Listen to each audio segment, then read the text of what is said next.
بسم اللہ الرحمن الرحیم نحمدہ ونصلی علی رسول الکریم اما بعد. فرما رہے ہیں اس لیے مجاہدین ہر وقت قیام و قعود اور اپنے سارے احوال میں تکبیر و تسبیح پڑھتے تھے. کسی حال میں ہم تکبیر اور تسبیح کو نہیں چھوڑتے.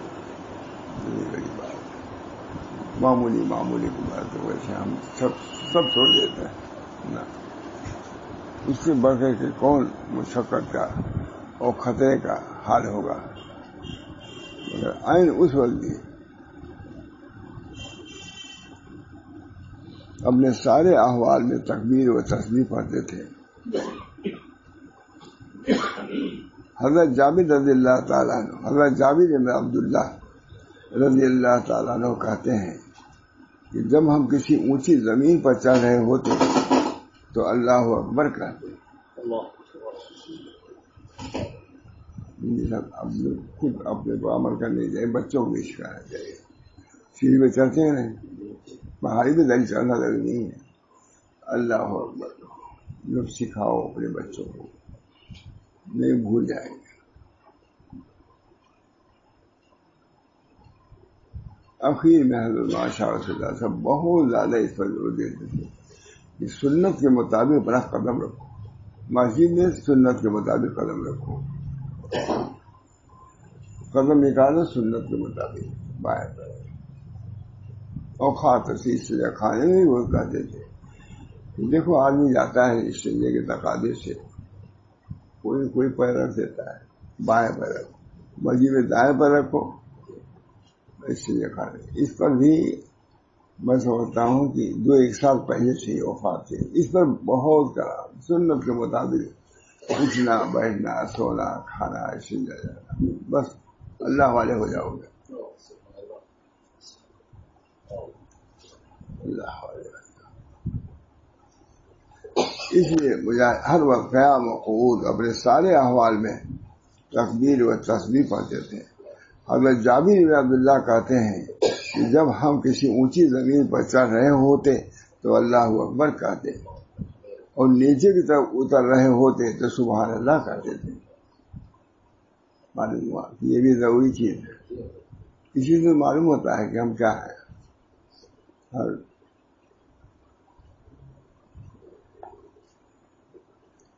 صحیح بخاری میں حضرت ابو موسیٰ اشعری کی روایت ہے, وہ کہتے ہیں کہ ہم رسول اللہ صلی اللہ علیہ وسلم کے ساتھ تھے. جب کبھی ہم کسی وادی کے بلندی پر چڑھتے تو ہم لا الہ الا اللہ اور اللہ اکبر کہتے. لا الہ الا اللہ لکھا مولانا محمد علی مولانا مغیری نہیں جو لیڈر تھے, ہمیشہ سرکاری غیر مسلم لیڈروں کے سامنے سبحان اللہ الحمدللہ اللہ میں پڑھتے رہتے تھے بلا تکلف. تو ہم بھول جائیں گے ان لوگوں میں جو کہ جواہر نہرو رہتے تھے وہ رہتے اس میں اللہ کو بسوائے, تاکہ اللہ کا نام ان مجلسوں میں آتا رہے. ان کی سیرت میں لکھا ہوا ہے. عالم نہیں چلے مولانا کو کہے جاتے ہیں, مولانا والی صفات تھے ان کے اندر جو لڑکے کبھی انشاءاللہ بھی یادی نہیں کرتے. لوگ ایک آدمی تو نے کہا میں جمعہ کے جاؤں گا, اب میں کہا انشاءاللہ کہا دو تم کو مل جانا. انشاءاللہ نہیں ہے کہا, پوری گاڑی نہیں گئی. مگر دیکھو یہ تجربہ صاحب نسبت ہو جائے. لکھا ہوا معنی واذکروا اللہ کثیرا لعلکم تفلحون, اللہ کا ذکر کثرت سے کرو فلاح پا جاؤ گے. تو کثرت سے ذکر میں یہ بھی داخل ہے کہ ہر وقت کی دعا پڑھو. کوئی مشکل تو نہیں ہے, ابھی کرنا انشاءاللہ کہہ دو, کوئی اچھی چیز دیکھو ماشاءاللہ کہہ دو. یہ کثرت ذکر میں داخل ہے. ایک تفسیر یہ بھی ہے سونے کے بعد دعا کرو الحمدللہ الذی, عمدہ دعا الحمدللہ الذی احیانا بعد ما اماتنا والیہ النشور. اللہ تعالیٰ نے موت کے بعد زندگی دیا. سونے کے بعد کو پتا کیا ہوا، 4 گھنٹہ ہوا کیا کچھ پتا ہے کسی کو؟ تو اچھی چیز سب دیکھے سب سامان ہے. کتنے لوگ سو کو اٹھتے ہمارے دس سب دیکھ گئے، چوری بھی ہوتی. الحمدللہ الذی احیانا بعد ما اماتنا والیہ النشور. یاد ہی نہیں. اس کہنے میں بھی فرق ہے، میں نے بتلایا تھا. اللہ ابن قیم نے لکھا ہے ایک وہ ہے شخص جو صاحب نسبت بڑا آدمی پڑھتا ہے احیا نہ بعد، ایک بچہ بھی پڑھتا ہے، لیکن دونوں میں کتنا فرق ہے. والسابقون جو ہیں دو ہیں، ظالم لنفسی مقتصد، والسابقون بالخیرات. اول کی بھی تصحیح کیا ہے علماء نے. محمد علی کا تو اس کا ایک وادی ہے. ہم نے تو بالکل جو بات 15-20 دن رہ گئے تھے نا جدے میں، ہم نے جہاز بند ہو گیا تھا، اس میں پوری اس کی تفصیل. تو ان کے گھر جہاں ہوا تو وہی عمر بھی گئے جائے گی. ارے ہمارے گھر جو بچ گیا تھا اس کو نہیں چھپوایا ہے، لکھا ہوا ہے. اسی پر ظالم النساء امت کے بعد وہ لوگ ہیں جو ظالم ہیں، لیکن ان کو بھی اللہ نے کہا کہ ہم نے ان کو بھی اپنا وارث بنایا ہے. جو ظالم ہیں لیکن ہیں مومن، ظالم ہیں اور ہمارے صالح ظالم نہیں کرتے. اور بعد وہ لوگ جو مقتصد ہیں، میں آنا رہو، ظالم بھی نہیں. اور ایک ہے سابق بالخیرات. حضرت عائشہ کہتی ہیں، ان کی کیا ہم بتائیں جب ان میں سے نہیں. حضرت عائشہ کہتی ہیں بہرحال چلیے نیچے کی طرف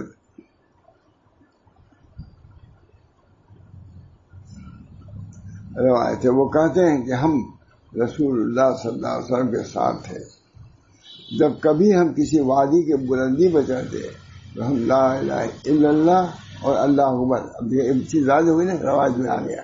صرف ہم لوگ کو اللہ اکبر معلوم ہے، لیکن اس میں لا الہ الا اللہ بھی ہے. لا الہ الا اللہ پڑھتے تھے یا اللہ اکبر، اب وسعت ہو گئی، دونوں پڑھ سکتے. بلند آواز سے پڑھتی ہے، بھی دیکھیے بلند آواز لا الہ. تو رسول اللہ صلی اللہ علیہ وسلم فرمایا کہ لوگوں ذرا آہستہ پڑھو، بہت زور سے نہ پڑھو. وہ شرماتے واتے نہیں تھے. ہم لوگ سب ذکر کرنے شرماتے. میں کہتا تھا بھائی مگر تھوڑا سا ذکر کوئی نہیں کرتا. تھوڑا بلند آواز کہو، معلوم ذکر جہری ہو رہی. کوئی کرتا ہے؟ میں کہتا ہوں تھوڑا بہت ہے، اب نہیں کرتا. ہمیں ذکر بھی جائے جہاں کہیں بھی رہتا ہوں، گاڑی پہ رہتا بھی تھوڑا بہت، زیادہ نہیں بھائی. لیکن میں چاہتا ہوں تھوڑا سا ذکر بھی جہر ہو. نہ مولانا پڑھیں گے، نہیں یہ پڑھیں گے، کوئی سب نقشبندی تو ہو گئے ہیں. اس سسٹم میں رہو، دونوں اچھا تھا. تو رسول اللہ صلی اللہ علیہ وسلم فرمایا لوگوں ذرا آہستہ ہی پڑھو. ہم کیا کرتے ہیں، ذرا سے جہری جو پڑھ دو. حضور کو ان لوگوں کو منع کرنا پڑا کہ ذرا زور سے مت پڑھو، آہستہ کرو. اس لیے کہ تم کسی بہرے اور غائب کو نہیں پکار رہے ہو. انہوں نے فرمایا بہت چلانے کی ضرورت نہیں. معلوم ہوتے ہیں بہت چلاتی ہیں، سب رگت پھول جاتی ہے. بعض بزرگ کی خدمت میں گیا، میں بیٹھا، وہ تو سو گئے، لیکن یہ بھی بنا. یہ کتنا اعتدال ہے شریعت میں ہمارے. شریعت یہ کرو، لیکن ایسا نہ یہ کرو کہ کسی گونگے اور بہرے کو سنا رہے ہو. یہ سب دین کی بات ہے ہی نہیں. سب نہ جاننے سے جہالت عام ہو گئی، تو جانتے ہی نہیں. اللہ کہتے ہیں ماشاء اللہ کا شرماتے ہیں، اور حضور فرمائے کہ صحابہ کہتے تھے. اب یہ طریق ہوا کہ نہیں؟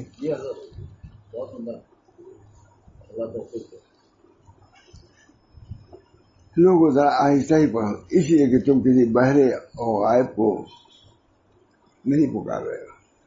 سن رہا ہے. اگر تم اوسط درجے کرو گے تب بھی سنے گا. وہ چلانے کی چیخنے کی ضرورت ہے.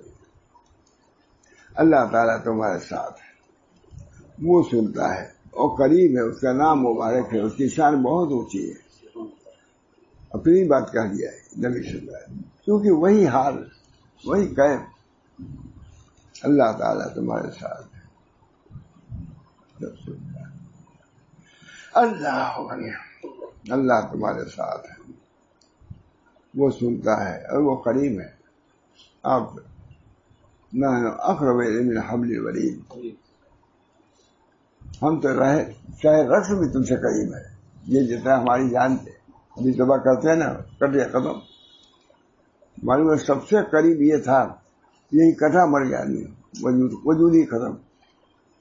چاہے رنگ یہ وہی کہنا ہے.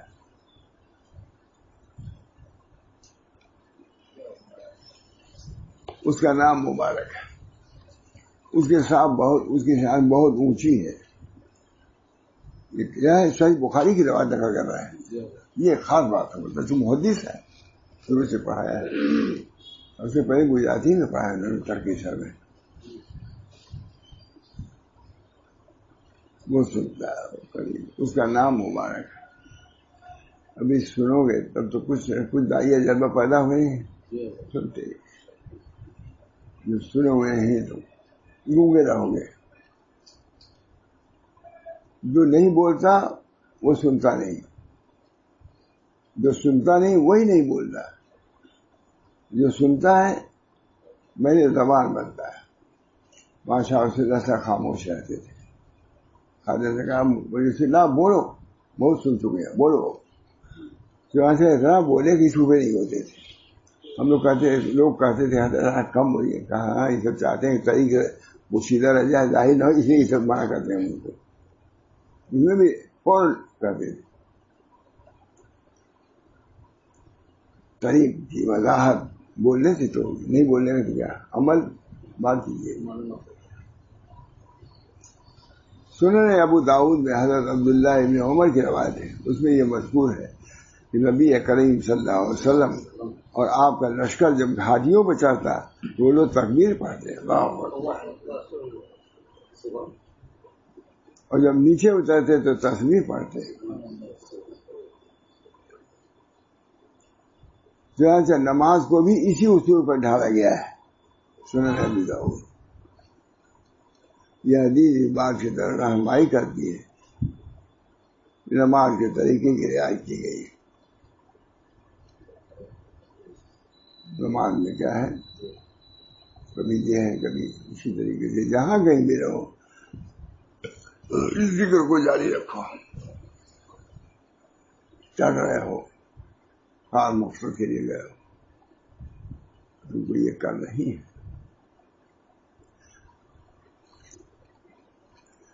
خلاصہ کلام، جنگ جو اسلام سے پہلے ہر طرح کے ظلم، ستم و جہالت اور بربریت کا مجموعہ نظر آتی تھی، اسلام کے ربانی تعلیمات نے اسے دیکھتے ہی دیکھتے اخلاقیات وہ اصول کا حسین گلدستہ بنا دیا ہے. ابھی جنگ کیا ہے، نرسمہا رائے کی ابھی بات نقل کیا ہے. اس کو مورخ لکھا، بہت زبردست مورخ تھا نرسمہا. اب اس کو نہیں سناؤں گا. بہت تعریف کیا اس نے، بہت اسلام کی پوری حقیقت کہ اتنے جنگیں ہوئی لیکن یہ نہیں ہے. اب نہیں سناؤں، بات بڑھ جائے گی. یہ بہت عمدہ لکھا ہے. جو وزیر اعظم رہ چکا، کہا بہت مورخ تھا وہ. یہ میں نے کہا ایک دفعہ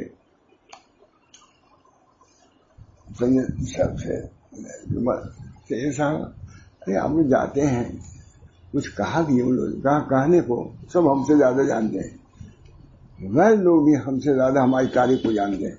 نرسمہا ابھی گزرا ہے، ہم اس کو نہیں دے رہا ہے، نام یہاں لکھا ہوا ہے ہمارا. ہم کو اپنی بات نہیں، ہم کو یہی نہیں معلوم کہ یہاں سے بڑی مسجد تھی، یہاں تھے کیا تھا. نہیں بڑی مسجد تھی، پتہ نہیں. دوسرے لوگ تو کچھ جانتے ہیں، رحمان کا آدمی جانتے ہی. ہم لوگ بتائے وہ لنگر جو دریا میں لنگر وہ لگا ہے ایک عمارت تھا، کہاں لنگر کھانا تھا اور مسجد کا دور ہے. وہ ہندو نے بتلایا مجھ کو، ہندو مورخ نے.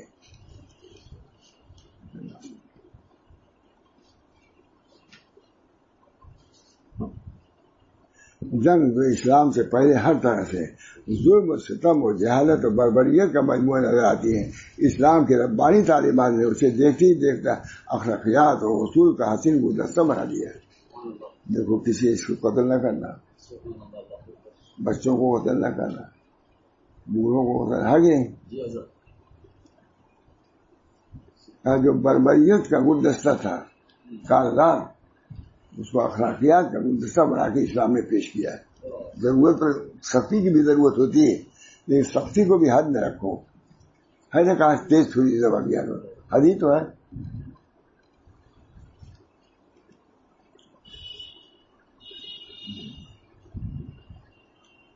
جس کا مقصد صرف یہ تھا کہ دنیا میں اللہ کے کلمے کو سر بلندی عطا ہو، بس اور کوئی نہ حکومت لینا تھا نہ سلطنت لینی تھی، صرف یہ کہ دنیا جو ہے اخلاقیات کی جگہ ہو جائے،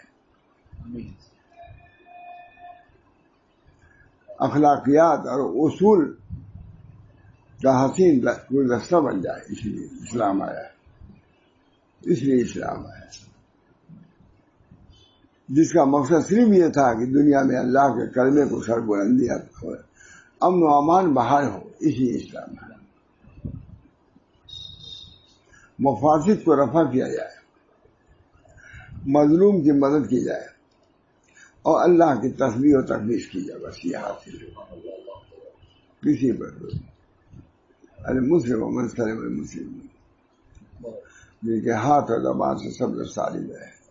بنیادی حدیث ہے مولانا، بنیادی حدیث یاد بھی ہے، لیکن کتنا عمل ہے، نہ سننے والے ہیں نہ عمل کرنے والے ہیں۔ بے شک رسول اللہ صلی اللہ علیہ وسلم اپنی جنگوں میں تلوار اور زیرہ لیے رہتے تھے اور خود پہنے ہوتے تھے، اور نبی اور جنگی قائد کا فرق ہر وقت نمایاں رہتا تھا، یہاں تک کہ جنگین کے سنگین ترین موقع پر بھی جس پر جنگ پورے شباب کو ہوتی، تیر بارش کی طرح برستے، میدان جنگ سرخ خون کی چادر میں لپٹ چکا ہوتا، دست و بازو کر اٹھے، جس طرح خزاں میں اپنے پتے ٹوٹتے ہیں اور دشمن لشکر امڑتے سیلاب، ایسے سنگین حالات میں بھی رسول اللہ صلی اللہ علیہ وسلم بارگاہ خداوندی میں دست بدعا ہوتے تھے۔ وہ اپنی جگہ پر ہے، یہ اپنی جگہ پر بس بدعا ہوتے، جس وقت جنگو دشمنوں سے دست و غریبہ ہوتے، اس وقت آپ صلی اللہ علیہ وسلم سجدے کی حالت میں ہوتے۔ غزوہ بدر کے موقع پر حضرت علی رضی اللہ تعالیٰ عنہ 3 بار نبی کریم صلی اللہ علیہ وسلم کے احوال معلوم کرنے کے لیے نبی صلی اللہ علیہ وسلم کے پاس آئے۔ حضرت علی جنگ بدر سب سے اہم اس وقت تشریف لائے۔ اس وقت گھمسان کی جنگ چل رہی تھی، اور ہر بار وہ یہی دیکھتے وہ مبارک پیشانی سردریز ہے۔ ہاں، تھوڑی دیر بعد سجدہ بھی چھوڑے تلاوت، تب ہم لوگ اللہ کے بندے بولو عبادت۔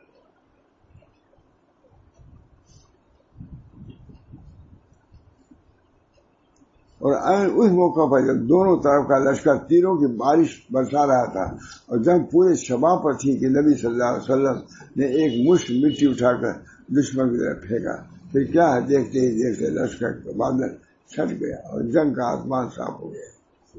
چلتا اللہ کو مت بولو کسی حال میں بھی،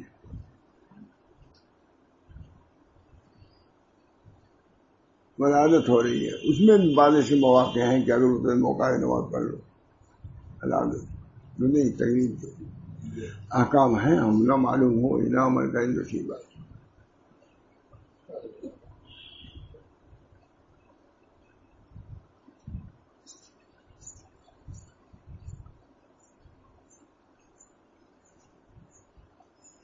کہتے ہیں اس حال میں زمین پر بچھا دیا جا رہا ہو، مسلح بچھا دیا جا رہا ہو اور ہر طرف موت نظر آ رہی ہو، یہ سنگین حالات بھی آپ صلی اللہ علیہ وسلم کو نماز کے درمیان حالات بھی آپ صلی اللہ علیہ وسلم اور نماز کے درمیان حال نہیں تھے، ایک طرف یہ نبی تھے، اللہ کو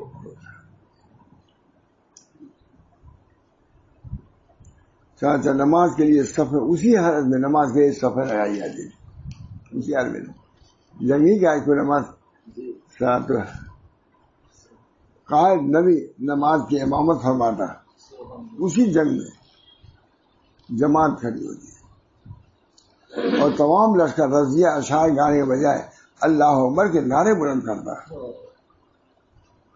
اور دیکھتے ہی دیکھتے جوش گرمی شجاعت فضائل یہ سب کچھ گریہ وزاری ذکر و دعا اشک و ندامت خشوع و خضوع میں تبدیل ہو جاتا۔ یہ تھی جس کو کیا ہے اللہ کا ذکر، اللہ کی تصویر، اللہ کی نری توجہ۔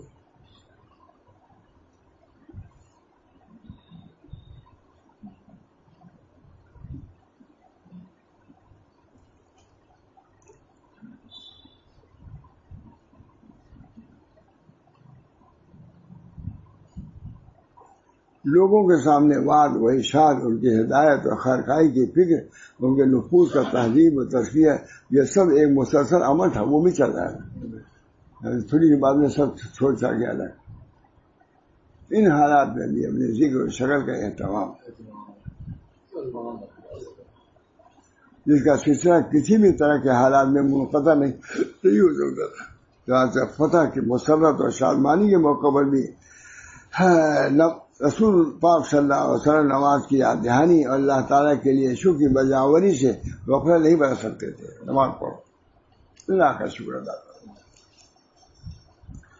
اس دوران جبکہ غنیمت حاصل شدہ مال بیچے جا رہے ہیں، ایک ایک شخص ہزاروں درہم پا رہا ہے، ایک صحابی آتے ہیں اور یہ کہتے ہیں، آپ صلی اللہ علیہ وسلم فرمایا کہ دور ہٹو، کتنا نفع حاصل کیا؟ انہوں نے کہا میں برابر خرید و فروخت کرتا رہا، یہاں تک کہ 300 روپیہ منافع میں حاصل ہوا۔ تو رسول اللہ صلی اللہ علیہ وسلم نے فرمایا میں تمہیں اس سے بھی زیادہ نفع بخش چیز نہ بتا دوں؟ خرید و فروخت میں نفع ہوا، دیکھیے یہی میں نے لکھ دیا ہے۔ صحابی نے عرض کیا وہ کیا یا رسول اللہ؟ کہ اللہ کے رسول، آپ نے فرمایا نماز فرض کے بعد 2 رکعتیں پڑھنا سب سے بہتر ہے۔ عام طور سے لوگ بھاگ جاتے ہیں۔ یہ روایت کس کی ہے؟ سنن ابو داؤد کی۔ نماز فرض کے بعد 2 رکعت میں نے لکھ دیا، اسے ضرور پڑھنا چاہیے۔ 2 رکعت فرض کے بعد 2 رکعت، بہت یہ فیصلہ سمجھتے ہیں، پڑھنا جھٹکا چلیں گے، یہ کون لوگ فلاں لوگ ہیں، یہ حدیث تو یہ کہہ رہی ہے، اور حدیث بھی بنتے ہو۔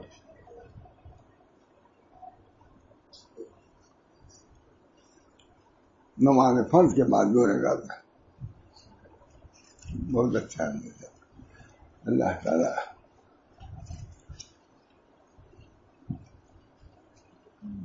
ختم ہو گیا ہے۔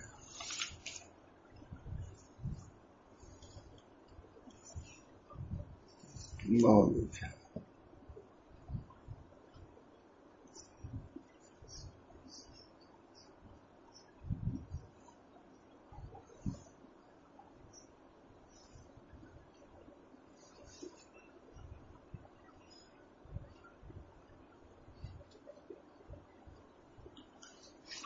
بہت اچھی ہے، بہت جمع کیا ہمارا۔ ام المومنین حضرت عائشہ فرماتی ہیں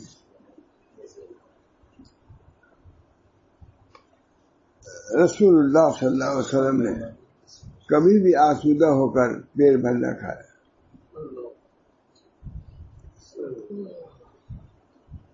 آپ صلی اللہ علیہ وسلم اپنے گھر والوں سے نہ کسی کھانے کا سوال کرتے تھے، یہ پکاؤ کھلاؤ، کئی گھنٹہ کھانے میں طے ہوتا ہے کیا کھانا پکے گا، ہم نے خود دیکھا ہے۔ راحت بڑی فرصت ہے، جو ملے کھاؤ، جو وہ انتظام کر لو، جب روپیہ پیسہ زیادہ ہوتا دیے۔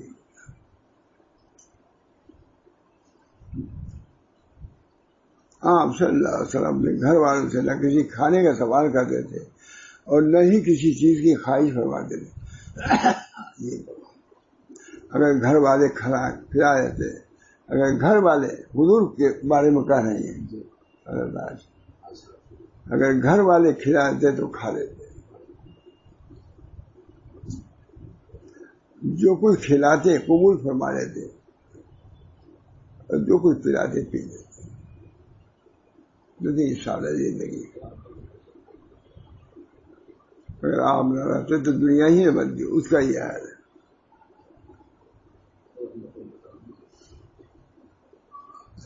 حضرت عائشہ کی روایت ہے کہ وہ کہتی ہیں کہ ہم آل محمد ایک ماہ تک رہتے، چولہا جلانے کی نوبت نہیں آتی تھی، بس صرف کھجور اور پانی سے کام چلتا تھا۔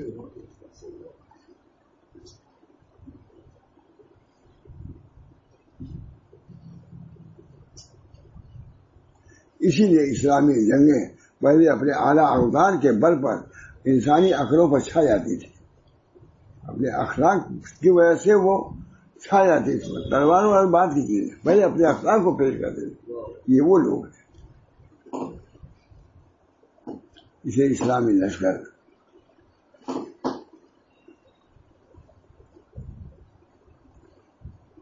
اسلام نے اسے اس درجہ پاکیزہ بنا دیا، اسے افضل ترین عبادت قرار دے دیا۔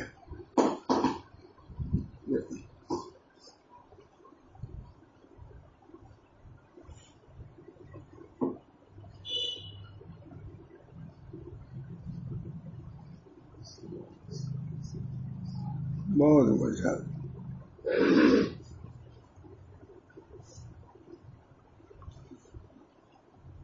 جو مال و دولت اور خزانے فتح کے راستے کسی ملک کو حاضر ہوتے ہیں وہ فاتح کی خاص ملکیت بن جاتے ہیں۔ یہ فتح کی اثر اس کا ہے، جنہیں وہ اپنی مرضی سے لہو لعب و فضول کاموں میں صرف کرتا ہے۔ آج دیکھیے کیا جو لوگ بادشاہ بنے ہیں، خزانوں کے مالک، کیا کر رہے ہیں؟ لہو لعب کے اڈے بنا رہے ہیں، عیش و عشرت کے اڈے بنا رہے ہیں۔ مال اللہ نے دیا ہے تو اس کی قدر کرو۔ بدینوں کے لیے بلڈنگیں بن رہی ہیں، بدینوں کے لیے محلے آباد ہو گئے، وہیں پر جہاں یہ سب ہوا ہے وہیں پر ہو رہا ہے۔ وہ فاتح کی ملکیت بن جاتے ہیں جنہیں وہ اپنی مرضی سے لہو لعب و فضول کاموں میں صرف کرتا ہے، جیسا کہ ماضی میں شاہی دربار کے عمرہ کیا کرتے تھے، اب بھی کرتے ہیں، اب بھی کرتے ہیں۔ کہیں سفر کرتے ہیں لوگ، اتنا ہے کہ جو لکھا ہوا ہے کہ اتنا جس چیز میں اتنا خرچ ایک معمولی سفر میں لوگوں کو ہوتا ہے۔ اپنے لوگ کے ملک پہ اسلامی ممالک کے لوگ یہ کر رہے ہیں، تمہارے باپ کا نہیں ہے، اللہ نے تم کو دے دیا، اس کا شکر ادا کرو۔ تو منہ ہے جو ہاتھ پھیلاتے تھے، ابھی 50 سال پہلے 60 سال پہلے کا حال یہ 10 چنے گھر ہو گئے، کھانا ایسا پڑتا مجھ سے، ایک آدمی کھانا 5 آدمی کا آتا ہے، پھینک دیا جاتا، مجھے نہیں کیا پھر جہاں کھانے کی حضور صلی اللہ علیہ وسلم نے فرمایا، حضرت عائشہ سے، اے عائشہ، روٹی کا ٹکڑا پڑا ہوا تھا، اے عائشہ اس کی قدر کرو، جب یہ روٹھ جاتے ہیں تو نہیں آتے، جب روٹھ جاتے ہیں ہمیں وہی تاکید کرتے تھے، دیکھو نابدار ہمارے پر روٹی کا ٹکڑا نہ رہا کرے۔ خود میں نے دیکھا حضرت مسجد سے آ رہے تھے، ایک گیہوں کا ٹکڑا تھا، گیہوں کا دانہ تھا، جھک گئے اور گیہوں کے دانے کو اٹھا لیا، راستے سے زمین سے اٹھا لیا، اور یہ بہت سکھاتے تھے ہم لوگ، اے عائشہ اس ٹکڑے کی قدر کرو، جب یہ روٹ جاتے ہیں تو نہیں آتے، بہت قدر کرو۔ حضور نے فرمایا خود حضرت ہم نے خود مانگ کہاں فلاں گھر پھاکا ہے، جانتے ہو کیوں؟ اس وجہ سے کہ روٹی کے ٹکڑے نامدار کر پھینکے رہتے تھے، کوئی قدر کتنے چاول عورتوں کو سکھانا چاہیے، اس کی قدر کرو۔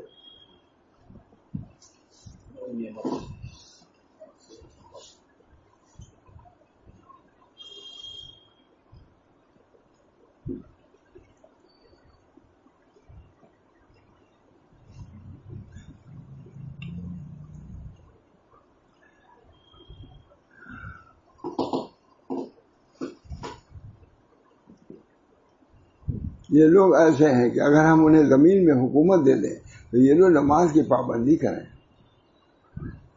اور زکوٰۃ دیں اور دوسروں کو بھی نیک کام کا حکم کریں، یہ ہے، اور برے کام سے منع کریں، اور انجام سب کاموں کا اللہ کے ہاتھ میں، جیسا کرو گے ویسا دیکھو گے۔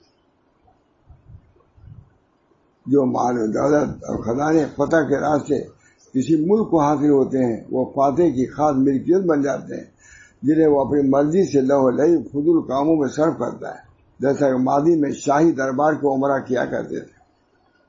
ہر شہر اپنے درجہ اور حیثیت کے مطابق اسے کام میں لاتا تھا۔ جہاں تک اسلامی جہاد کی بات ہے تو غنیمت میں حاصل ہونے والے مال کے مصارف مختلف طرح کے خیر و اصلاح کے کام میں صرف کیے جاتے ہیں۔ وَاعْلَمُوا أَنَّمَا غَنِمْتُم،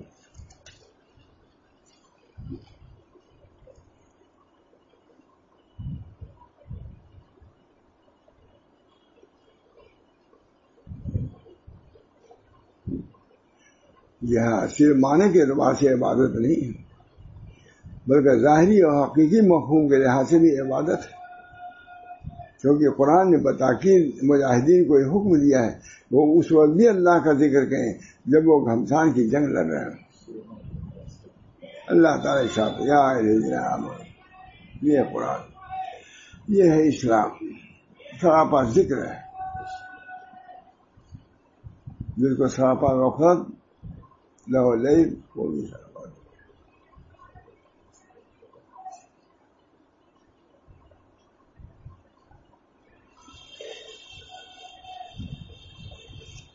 بہت مجھا بہت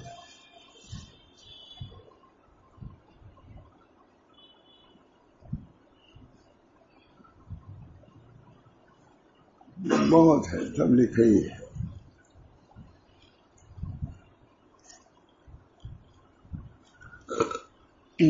اللہ خاص بات یہی ہے کہ اس کو مطلب اصلاحی انداز سے لکھا ہے، پوری سیرت کو دکھلایا ہے انہوں نے۔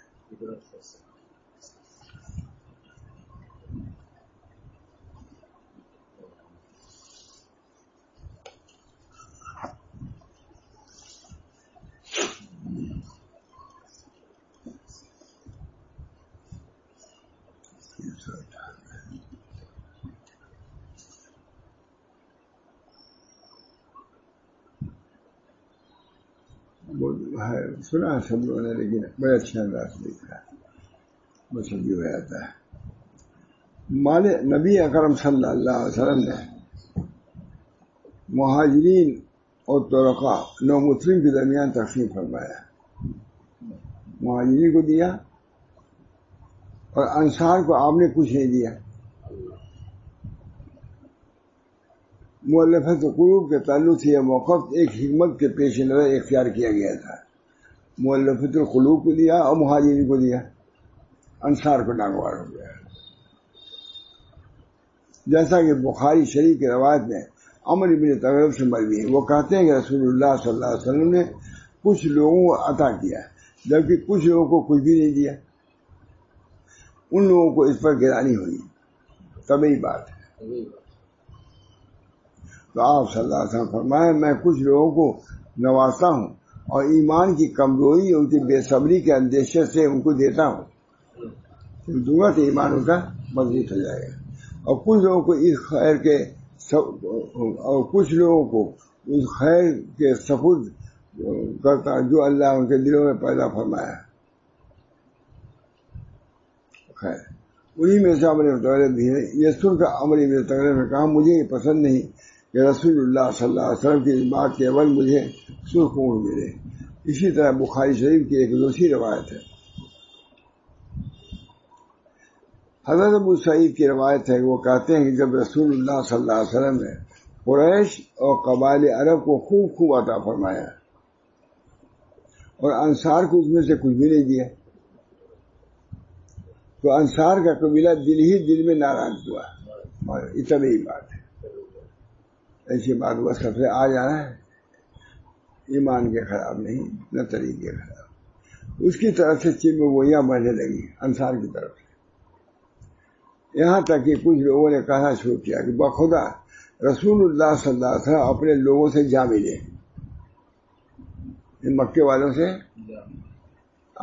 کبھی بات مان میں ایسی چیز اگر کو ہو جائے تو وہ تعجب بھی نہیں والا، وہی انسان کی کبھی بات ہے۔ حضرت سعد بن عبادہ نے آپ صلی اللہ علیہ وسلم کی خدمت میں آ کر عرض کیا، اے اللہ کے رسول، آپ نے اس جنگ میں حاصل ہونے والے مال غنیمت کی جو تقسیم فرمائی ہے اس کی وجہ سے انصار کے کچھ لوگ دل ہی دل میں ناراض ہیں، کیونکہ اپنی قوم میں آپ نے تقسیم کیا ہے، کیونکہ اپنی قوم میں آپ نے اور دیگر قبائل عرب کو بھی خوب نوازا ہے، لیکن انصار کو اس میں سے کچھ نہ ملا ہے۔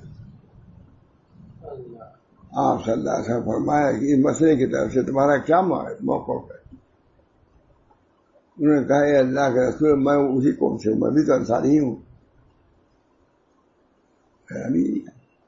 مجھے بھی خیال ہے، صاف صاف کہہ دیا۔ یہ سنانے کے لیے نکالا تھا میں، لیکن یہ باتیں نوجوانوں کی ہیں، یہ بھی بات سمجھدار اور بزرگ لوگوں نے نہیں کہی ہے، دفعہ بھی کر دیا کہ سمجھدار لوگ نہیں کی، نوجوانوں نے جو چیزیں ہوتے ہیں لوگوں کو خیال ہو گیا۔ آپ صلی اللہ علیہ وسلم نے فرمایا، تم اپنے قوم کو بڑے خیمے میں جمع کرو، انصار کو جمع کرو۔ حضرت سعد رضی اللہ تعالیٰ نکلے اور انصار کو خیمے میں جمع کیا، سب انصاریوں کو جمع کیا۔ وہاں مہاجرین میں سے کچھ لوگ آئے تو انہیں آنے نہیں دیا گیا، اور کچھ دوسرے لوگ آئے تو انہیں واپس کر دیا گیا۔ جب سب لوگ جمع ہو گئے تو حضرت سعد نے نبی کریم صلی اللہ علیہ وسلم کی خدمت میں آ کر خبر دی کہ انصار کے سب لوگ جمع ہو گئے ہیں۔ نبی کریم صلی اللہ علیہ وسلم وہاں تشریف لائے، آپ صلی اللہ علیہ وسلم نے اللہ کے حمد کی اور ان کے شایان شان تعریف کی۔ پھر آپ نے فرمایا، اے انصار کے لوگوں، یہ کیا چمی گوئیاں ہیں جو تمہارے بارے میں مجھ تک پہنچی ہے کہ تم کو ناراضگی ہے میری وجہ سے، میں نے ان کو دے دیا تو تم ناخوش ہو۔ یہ کیسی ناراضگی ہے جو تمہارے دل میں پیدا ہو گئی ہے؟ کیا ایسا نہیں ہے کہ میں جب تمہارے پاس آیا تو تم گمراہ تھے؟ پہلے کہا اس کا بدل مال ہو سکتا ہے، میں تم کو گمراہی سے نکالا، ہدایت پر لایا، سب سے پہلے اپنا احسان دیتا ہے۔ تم نے راستہ ضرور دیا مجھ کو، لیکن تم کیا تھے؟ گمراہ تھے، میں نے میری ذریعے سے ہدایت تم کو ملی۔ نہیں عمدہ بات ہے، یہ نقطہ مجھے نہیں سمجھ میں آیا، بہت یاد اسی لیے سنا رہا ہوں۔ یہ جو حضور نے فرمایا، پہلے یہ کہ ہم لوگ یہ بیان کرتے ہیں کہ کیا تم نے ہم کو راستہ نہیں دیا تھا، جگہ نہیں دیا تھا، یا مدد نہیں کیا تھا، یہ نہیں ہے کہ تم گمراہ تھے، ہم نے گمراہی سے تم کو نکالا ہے، اس کے ذریعے جنت تم کو ملے گی، یہ نقطہ ہے، اسی لیے سنا رہا ہوں۔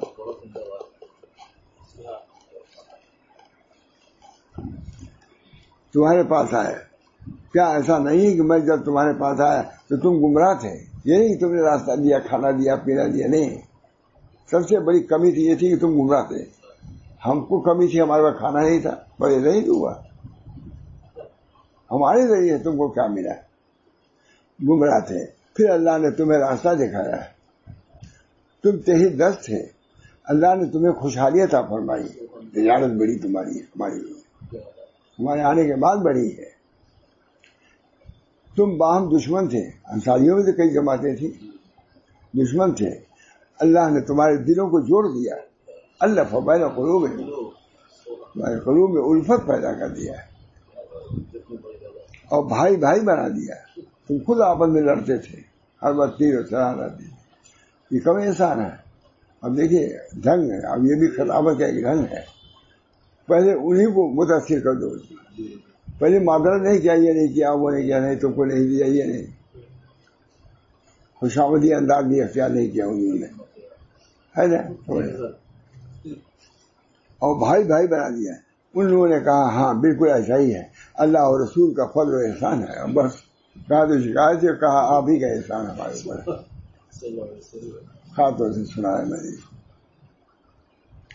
پھر آپ صلی اللہ علیہ وسلم نے فرمایا، اے انصار کے لوگوں، کیا تم میری بات کا جواب نہ دو گے؟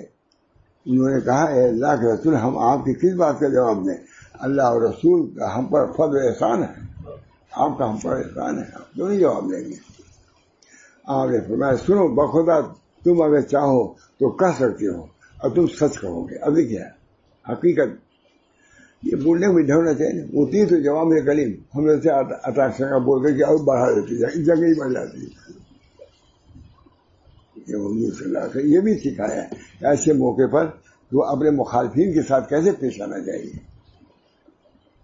غور سے پڑھتا ہوں صاحب کتاب بہت نشان لگا ہوگا. یہ سنا ہوگا آپ نے، سنا سب نے سنا ہوگا، لیکن اس انداز سے نہیں سنا ہوگا. پہلے یہ ذہن میں ہے کہا کیا تم ہم آئے تو تم نے ہم کو جگہ نہیں دیا، یہ نہیں، بلکہ یہ کہا کیا تم لوگ گمراہ نہیں تھے جس کو ایسے گمراہی سے نکالا اللہ، بس وہی سے دب گئے. پہلے ہی جملے سے دب گئے تھا. آپ صلی اللہ علیہ وسلم فرمایا سنو بخدا تم اگر چاہو تو کہہ سکتے ہو اور تم سچ کہو گے، تمہاری تصدیق کی جائے گی کہ آپ ہمارے پاس اس حال میں آئے تھے کہ آپ کے قوم نے جھٹلایا تھا. اب دیکھیے آ رہے ہیں ان کے احسانات کو اب یاد کر رہے ہیں. تم کہہ سکتے ہو اور سچ کہو گے، کوئی جھٹلا نہیں سکتا کہ تم اس حالت میں آئے ہو کہ تو آپ کی قوم نے آپ کو نکالا تھا. ہم نے آپ کی تصدیق کی، آپ کہہ سکتے ہو. آپ کی قوم نے جھٹلایا لیکن ہم نے اس کی تصدیق کی. بے یارو مددگار آپ آئے، ہم نے آپ کی مدد کی، تم کہہ سکتے ہو. آپ اپنے علاقہ سے نکالے گئے تھے، ہم نے آپ کو پناہ دی، کہہ سکتے ہو. یہی درد تھے، ہم نے آپ کے ساتھ غمخواری کی، خالی ہاتھ آئے تھے، کوئی نہیں تمہارے پاس تھا. اے انصار کیا تم نے تھوڑی سی دنیا کھاتے اپنے دل میں ناراضگی پال لی ہے؟ اتنا کرنے کے بعد میں نے کیا دیا؟ پہلے کہا میں نے تم کو یہ دیا. اصلاح نہیں ملتا پوری امت کے لیے اصلاح ہے. جس سے دین کا ملتا ہو اس سے بڑھ کے کوئی دولت نہیں. اے انصار کیا تم نے تھوڑی سی دنیا کھاتے اپنے دل میں ناراضگی پال لی ہے ہم سے؟ ہم نے تو اس کے ذریعے کچھ لوگوں کی دلجوئی کی تھی. ہم نے تم سے مجھ سے ہی زیادہ نہیں سمجھا. ان کو نہ دیا جاتا تو نکل جاتے، بھاگ جاتے، اسلام قبول ہی نہیں کرتے، بدزن ہو جاتے. ہم نے دے کر کے ان کو تھاما ہے. تم سے امید نہیں تھی کہ تم ایسا کرو گے، تاکہ وہ اسلام پر قائم رہے. اس لیے دیا تاکہ اسلام پر قائم رہے. اور تمہیں تمہارے اسلام کے سپرد کر دیا کہ تم کسی حال میں اسلام کو نہیں چھوڑو گے. وہ تو اسلام کو چھوڑ کے چلے جاتے اگر نہ دیتا.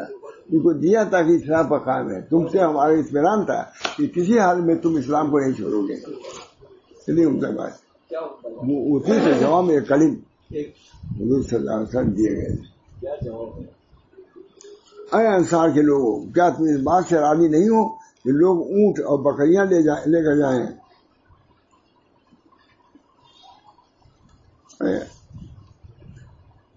تم اس بات سے راضی نہیں ہو کہ لوگ اونٹ اور بکریاں اپنے گھروں کو لے جائیں اور تم اللہ کے رسول کو لے کے جاؤ.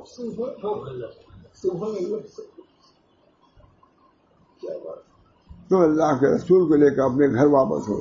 اس ذات کی قسم جس کے قبضے میں محمد کی جان ہے، اگر ہجرت نہ ہوتی تو میں انصار کا ایک فرد ہوتا، کیونکہ مجھے مہاجر بنانا تھا. اس میں میں مکے میں پیدا ہوا، میں انصار ہی میں پیدا ہوتا. یہ ایک معمولی بات، یعنی اپنے پیدائش کی جگہ مدینے کو پسند کر. اگر ہجرت کیونکہ ہجرت ایک مقام ہے اور ہجرت ہو نہیں سکتی جب تک مکے میں نہ پیدا ہوتا. ہجرت کا مقام جو مجھے حاصل ہوا مکے میں پیدا ہونے کی وجہ سے ہوا. اگر ہجرت نہ ہوتی تو میں انصار کا ایک فرد ہوتا. اگر لوگ ایک گھاٹی میں چلیں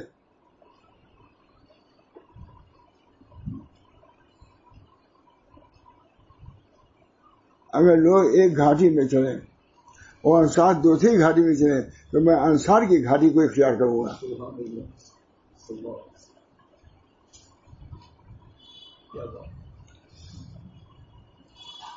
اے اللہ انصار پر رحم فرما.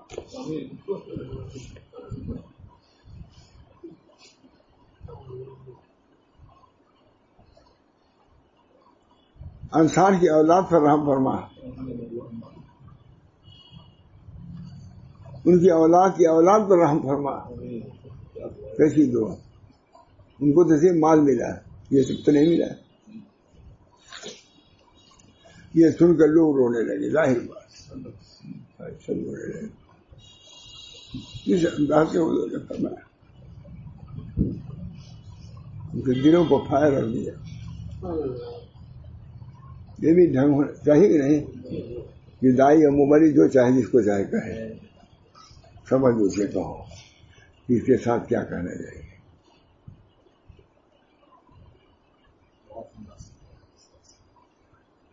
یہ سن کر لوگ رونے لگے, یہاں تک کہ ان کی داڑھیاں تر ہو گئی. اتنا رو اپنے ایسے محسن سے ہم نے بدگمانی کر لیا تھا یہ دیر میں, اور کہنے لگے کہ ہم رسول کی تقسیم و عطا سے راضی, ہم رسول کی تقسیم اور سے جتنا انہوں نے دیا ٹھیک دیا, نہیں دیا ٹھیک دیا, سب کچھ ٹھیک.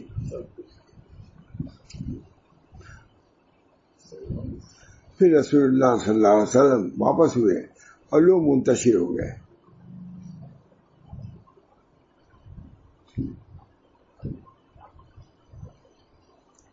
میں نے جو فائدہ لکھا فائدہ حضرات انصار نے بالتحقیق سمعنا واطعنا کے کا عملی نشان قائم کر دیا, عملی نشان قائم کر دیا.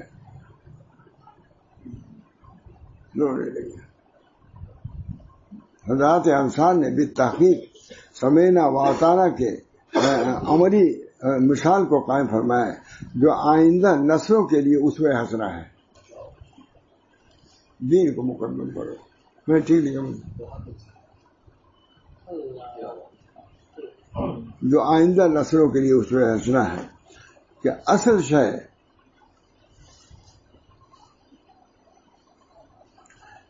شے اللہ کے اطاعت اور رسول صلی اللہ علیہ وسلم کی رضا اور خوشنودی ہے. معلوم کیا چیز ہے جو اسوہ قائم کیا. اصل دولت کیا ہے؟ اسوہ رسول ہے, مال نہیں ہے. حضور کا اصل اسوہ مال دے دیا لیکن تم کو ہم نے دین دیا ہے. جلیل لکھ دیتا ہوں, مجھے پڑھا بھی نہیں جانا ہے کہ اصل شے حضور صلی اللہ علیہ وسلم کی اطاعت اور دوسری طرف نبی صلی اللہ علیہ وسلم کی رضا اور خوشنودی ہے. تم اللہ کے دین سے راضی ہو. اس سے بڑھ کر نہ کوئی فضل ہے نہ فضیلت. یہ میں نے لکھا, اس سے بڑھ کر نبی خوش ہو, تم خوش ہو کے عطایا سے, اور تم خوش ہو نبی کے احکام سے. میں اس سے بڑھ کر میں ابھی لکھا, اس سے بڑھ کر کوئی نہ فضل ہے اور نہ فضیلت. وباللہ التوفیق.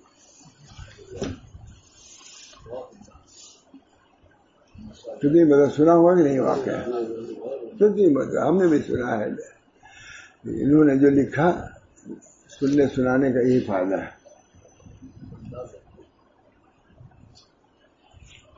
اللہ تعالیٰ نہیں قدر ہے.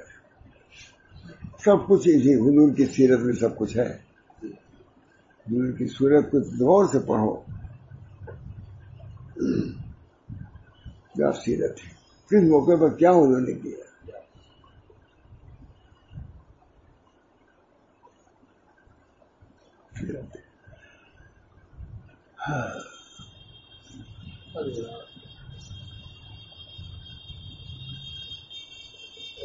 یہ اخلاق ہے اصل. یہ کسی نے دیکھا موتی تو جوامع کلیم کا نمونہ ہے. مجھا پہلے خود حضور نے فرمایا کہ تم کو یہ دیا تاکہ وہ مغلوب ہو جائے, متاثر ہو جائے. اس کے بعد کہا ان کی دل دیر بھی کر دی. پہلے تم کو ہم نے ہدایت, ہم سے تم کو ہدایت ملی ہے, اس کا استحضار کرایا, تم نے بھی دیا. اگر تم یہ کہو جتنا وہ کہتے نہیں وہ حضور نے کہہ دیا ہے. یہ تو ایسے آتے دنیا سے کچھ ہاتھ تمہارے میں نہیں تھا, تمہاری قوم نے تمہارا انکار کیا تھا, تم نے اس کی تصدیق کیا ہے. ہے نا کتنے عمدہ الفاظ. یہ جوامع الکلم خطابت میں اعلیٰ کمال تھا حضور صلی اللہ علیہ وسلم کو. خطابت نہیں گا شاید بارہ اب زیادہ بول نہیں سکتا. دعا کیجیے اللہ. یہ کتاب دیکھ رہا مفید ہے کہ نہیں مانا؟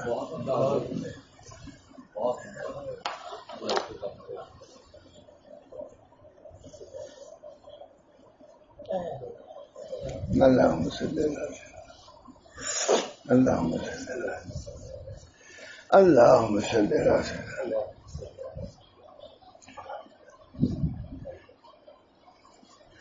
اللہ تعالی محدث اصل مولانا تقی الدین صاحب اعظم گڑھی کو جزائے خیر مرحمت فرمائے.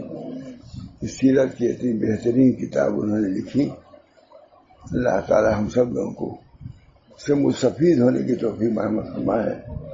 مولانا کو جزائے خیر دے اور آپ کے رتبے اور درجے میں مزید ترقی عطا فرمائے. ربنا تقبل منا انك انت السميع العليم برحمتك يا ارحم الراحمين وبحرمة سيد النبي الكريم صلى الله تعالى على من لا اله الا الله.